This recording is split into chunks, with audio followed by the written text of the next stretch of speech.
Finally, the sled stopped. The lady stepped out and called over to Kay. Come here and sit with me. You look cold.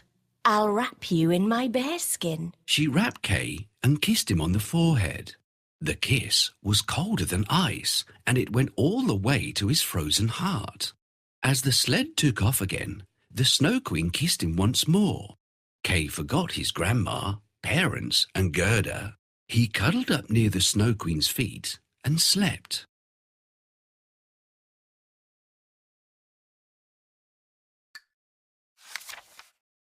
I'll show you the games we like to play. Sledding is my favourite game. Help me.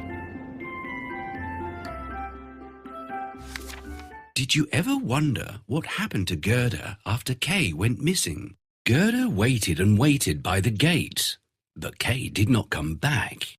In the evening, she went to see the boys playing on their sleds. Did you see Kay? She asked. Oh yes, he tied his sled onto a big white sled and left the town, said one of the boys. Gerda was very sad.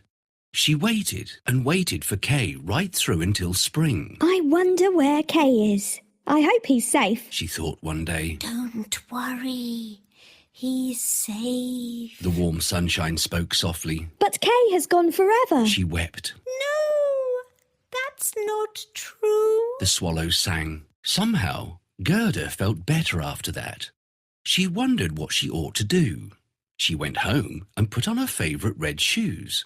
She went to the river and spoke sadly to it. River, did you take my beloved Kay with you? Please take these shoes and give him back, she pleaded. She threw the shoes, but they were washed back onto the riverbank. I think I'll throw them farther, thought Gerda. Suddenly, she saw a boat lying among the rushes. She got into it, and from the boat, she threw her shoes as far as she could.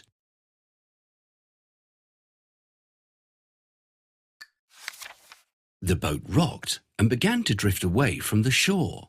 Gerda was scared, but she held on tight to the boat. I never thought it would be so frightening to travel on a boat all by myself, she thought. She drifted towards a cherry orchard with a little cottage right in the middle of it. Standing outside the cottage was an old woman with a crooked stick in her hand. Help, save me, Gerda cried out. The woman looked up sharply, and before long, she came rushing towards the stream and gently lifted Gerda off the boat. Where were you going all by yourself in that boat? Asked the woman. Gerda told her about Kay and asked the woman if she had seen him, but she shook her head. The woman liked Gerda very much, and she'd always wanted a daughter like that.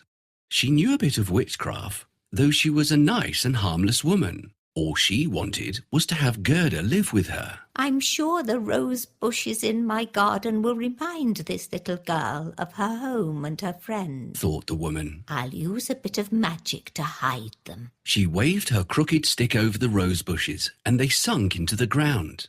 Then she softly combed Gerda's long hair and said, You shall live here, little girl, and we'll get along wonderfully. It was almost as if Gerda was under some sort of spell. She stayed with the woman for a long time. They lived very happily. But one day she noticed a rose in the woman's bonnet. The woman had forgotten to hide it. She went into the flower garden and searched everywhere for another rose, but she couldn't find one anywhere.